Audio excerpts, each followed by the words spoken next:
ओम शांति। साकार मुरली 29 अप्रैल।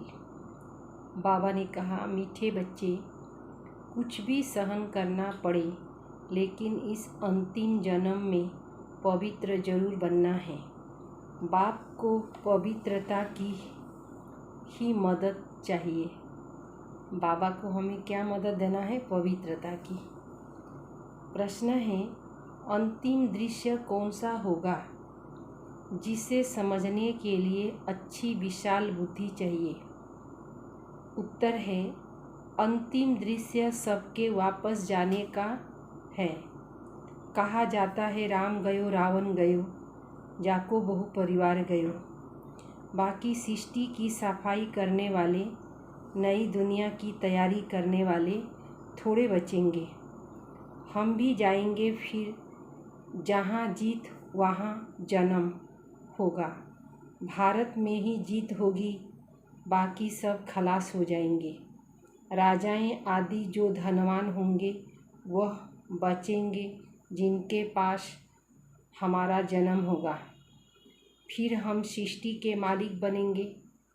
यह समझने के लिए विशाल बुद्धि चाहिए। गीत। नयनहीन को राह दिखाओ प्रभु, पग पग ठोकरे खाएं। आज के मनुष्य क्या हो गया है? नयनहीन। तो स्टेप बाय स्टेप उसको दुख ही मिलता है। ओम शांति। बच्चों ने गीत सुना। कहते हैं, हे प्रभु, हम अंधे हैं, दर दर पग पग ठोकरे खाते रहते हैं। अपने को आप ही कहते कि हम अंधे की औलाद अंधे हैं।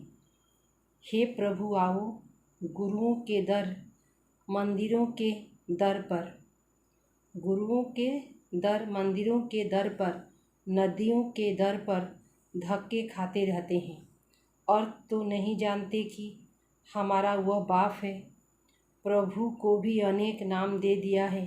कहते हैं, निराकार नाम रूप से न्यारा। अब नाम रूप से न्यारी तो कोई चीज़ होती नहीं। तुम कहते हो परम पिता परमात्मा, कब नाम रूप से न्यारा हो सकता क्या? मनुष्य, यह तो आप ही गाते रहते हैं कि हम अंधे हैं। बाप आकर जब रास्ता बताते तो सजे हो जाते। तुम बच्चों को पढ़ाते, मुक्ति जीवन मुक्ति का रास्ता बताते। और कोई भी साधु संत मुक्ति जीवन मुक्ति का रास्ता नहीं बता सका। पाठ है, भारत को पवित्रता पर थमाना। बल पवित्र तो रहते, परंतु ज्ञान योग से नहीं पवित्र बनते। दवाई खाकर इंद्रियों को मुर्दा बना देते। इसमें कोई ताकत नहीं। ताकत तो तब मिले जब गृहस्थ व्यवहार में रहते, स्त्री पुरुष दोनों स्वयंवर रचे, शादी कर फिर पवित्र रहे। इसको कहा जाता है बाल ब्रह्मचारी युगल। यहाँ भी बाप से बल मिलता है। परम पिता परमात्मा ही आकर पवित्र मार्ग स्थापन करते। सतयुग में देवी देवताएं पवित्र प्रवृत्ति मार्ग वाले थे। उनको पवित्र रहते भी बच्चे थे। मनुष्य यह नहीं जानते कि परम पिता परमात्मा कैसे बैठ उन्हों को ताकत देते हैं, जो घर गृहस्थ में रहते भी नगन नहीं होते। द्रौपदी ने पुकारा था कि यह दुशासन हमको नगन करते हैं। ऐसे यहाँ भी बहुत बच्चियाँ पुकारती है। अब परमात्मा आकर 21 जन्म के लिए नगन होने से बचाते। द्रौपदी कोई एक नहीं थी। तुम सब द्रौपदियाँ हो। तुम बच्चों को शिक्षा मिलती है। भल पति तुम्हें मारे पीटे, परंतु तुमको सहन करना है, क्योंकि पवित्र होने बगैर तुम पवित्र दुनिया के मालिक तो बन नहीं सकती। कलप कलप तुम माताएं ही शिव शक्ति बनी हो। जगदम्बा सरस्वती को सिर पर सवारी दिखाते। यह भी महिमा तुम्हारी है। यह है पतित दुनिया अथवा आसुरी दुनिया। पावन दुनिया माना ईश्वरीय दुनिया। तो राम आकर राम राज्य स्थापन करते। फर्स्ट पवित्रता फर्स्ट। काम विकार कितना बलवान है। अच्छे अच्छे मनुष्य भी कह देते हैं इम्पॉसिबल है जो कोई पवित्र रह सके। अरे सतयुग में देवी देवताएं संपूर्ण निर्विकारी थे। तुम महिमा गाते हो आप सर्वगुण संपन्न 16 कला संपूर्ण निर्विकारी। हम नीच पापी तो उनको बनाने वाला कोई तो होगा ना। बाप ने संगम पर आकर के सतयुग की स्थापना की।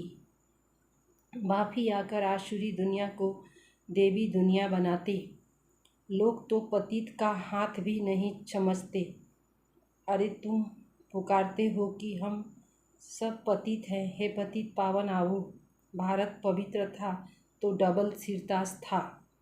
अब तुम हर एक की बायोग्राफी को जानते हो। अब तुम बाप के बने हो। तुमको गॉडफादर ही बुद्धि में याद आता। वह बाप निराकार परम धाम में रहने वाला। ऐसे बाप को बिल्कुल नहीं जानते। मनुष्य इस समय बहुत दुखी है। मौत का देखो कितना डर लगता है। अब बाप कहते हैं मौत सामने खड़ा है। पहले खून की नदी बहेगी फिर दूध की नदी बहेगी। अब बाप तुमको विषय सागर से निकल क्षीर सागर में ले जाते। लक्ष्मी नारायण क्षीर सागर सतयुग में है। यहाँ तो दूध पानी के लिए भी नहीं मिलता। दूध पीने के लिए भी नहीं मिलता। पाउडर मिलाते हैं। सतयुग में कोई चीज़ की कमी नहीं रहती। बरोबर भारत पहले स्वर्ग था अभी नर्क है। एक दो को दंश करते हैं। शकल भी मनुष्य की है परंतु चलन गंदा है। एक दो में लड़ाते झगड़ते रहते हैं। यह है आसुरी दुनिया का खेल। तो बाबा ने क्या कहा, पाप आत्माओं की दुनिया। तो सदाचारी कहाँ से आए। कोई ने दान पुण्य किया तो सदाचारी हो गया क्या। अभी तो सब रावण की मत पर हैं। देवताएं कितने पवित्र और सुखी थे। राम राज्य और रावण राज्य किसको कहा जाता है यह भी भारतवासी नहीं जानते। राम राज्य चाहिए परंतु वह कौन स्थापन करते यह नहीं जानते। इस समय मनुष्य को जो पैसे दो तो उससे पाप ही करते क्योंकि है ही पाप आत्माओं की दुनिया। अब तुमको चलना है बाप की मत पर। तुम समझते हो हम तो बाप से वर्षा लेंगे ही। लेकिन यह अंतिम जन्म पवित्र बनो। 63 जन्म तुम विकार में गए हो। अब एक जन्म पवित्रता की मदद करो तो पवित्र रहना पड़ेगा। कृष्ण गोरा था फिर काम चिता पर बैठने से अब श्याम बना। फिर ज्ञान चिता पर बैठ से गोरा अर्थात स्वर्ग के मालिक बनते। तुम ही देवता थे अब असुर बन गए हो। यह चक्र है पूज्य सो फिर पुजारी। सन्यासी कह देते आत्मा सो परमात्मा। रात दिन का फर्क हो गया। ड्रामा अनुसार सबको गिरना ही है। अब तुमको गुरुओं का गुरु पतियों का पति बेहद का बाप मिला है तो उसकी मत पर चलना है। परमपिता परमात्मा को तो मानते हो ना। शिव जयंती भी मनाते परंतु समझते नहीं तो शिव बाबा ने क्या आकर किया कैसे किया। सोमनाथ का इतना बड़ा मंदिर है जरूर भारत में ही आए। कैसे आए क्या किया कुछ भी बता नहीं सकते। यह भी परंपरा से चला आता है। गंगा का मेला कुंभ का मेला कहते हैं। परंपरा से चलता आया, यह सब उल्टा बनाया है। क्या सतयुग से ही दुनिया पतित थी? जो कुछ बनाते अर्थ कुछ भी नहीं समझते। इसको भक्ति मार्ग कहा जाता। क्राइस्ट आया, फिर कब आया कोई को पता नहीं। प्रदर्शनी में तुम हजारों को समझाते हो, फिर भी कोटों में कोई निकलता। अभी तुम बेहद के बाप से बेहद का वर्षा पाते हो। तुम जानते हो अभी दुनिया बदल रही है।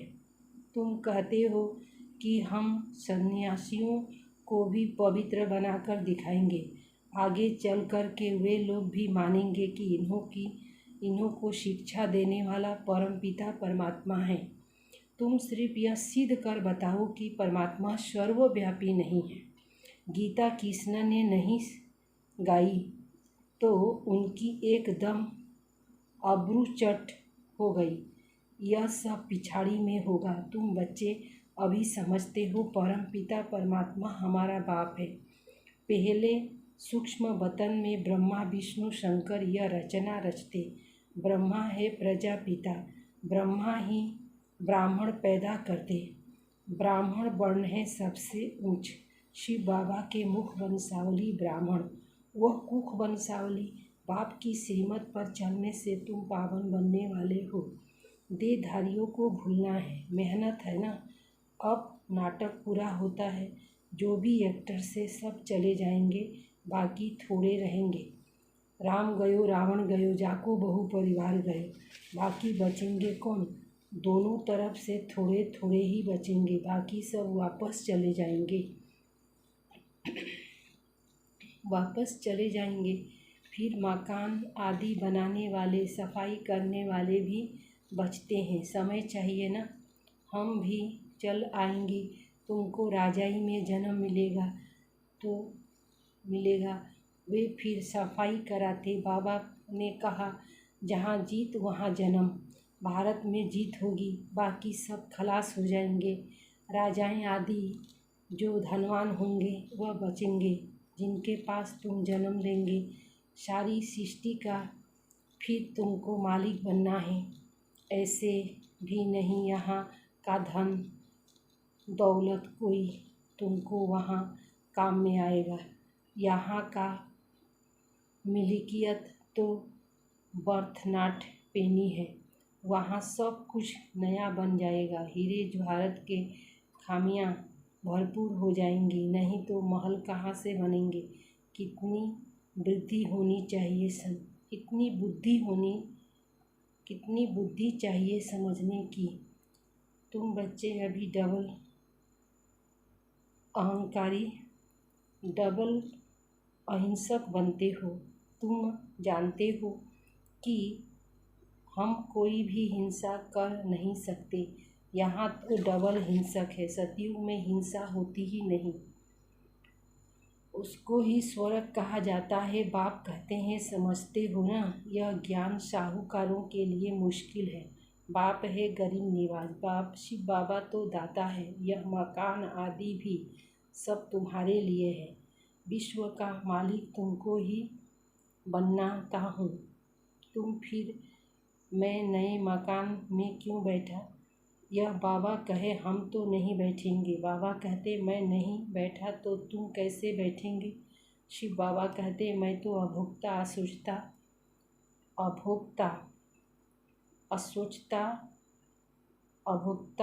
असोचता का अर्थ क्या है? यह भी तुम जानते हो कि अभोक्ता किसको कहते हैं, असोचता किसको कहते हैं। अच्छा, मीठे मीठे सिकले दे बच्चों प्रति माता पिता बाप दादा का याद प्यार और गुड मॉर्निंग। रूहानी बाप की रूहानी बच्चों को नमस्ते। हम रूहानी बच्चों की रूहानी बाप दादा को याद प्यार और नमस्ते नमस्ते। शुक्रिया बाबा, शुक्रिया शुक्रिया। धारणा के लिए सार है। अब नाटक पूरा हो रहा है, वापस घर चलना है। इसीलिए पावन जरूर बनना है। कोई भी देहधारी को याद नहीं करना है। नंबर दूसरा, बाप से बल लेकर इस अंतिम जन्म में स्त्री पुरुष साथ रहते भी पवित्र बनकर दिखाना है। बेहद का बाप मिला तो उसकी श्रीमत पर जरूर चलना है। वरदान, अपनी देवताई संस्कार को इमर्ज कर दिव्यता का अनुभव करने वाले व्यर्थ से इनोसेंट अविद्या स्वरूप भव। जब आप बच्चे अपनी सतयुगी राज्य में थे तो व्यर्थ व माया से इनोसेंट थे, इसीलिए देवताओं को इनोसेंट व महान आत्मा कहते हैं।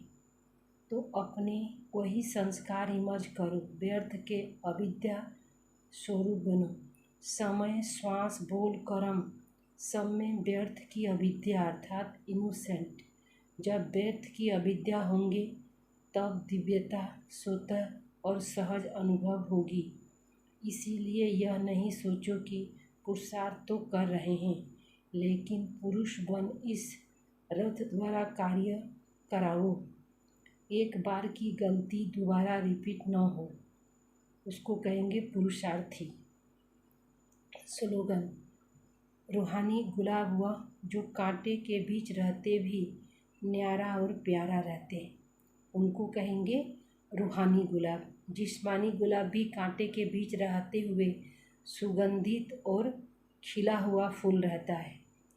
तो इसी तरह से हम रूहानी गुलाबों को भी क्या रहना है, एक कांटे की दुनिया में रहते न्यारे और प्यारे रहना है। दुनिया से न्यारे और परमात्मा के प्यारे बन के हमें रहना है। ओम शांति।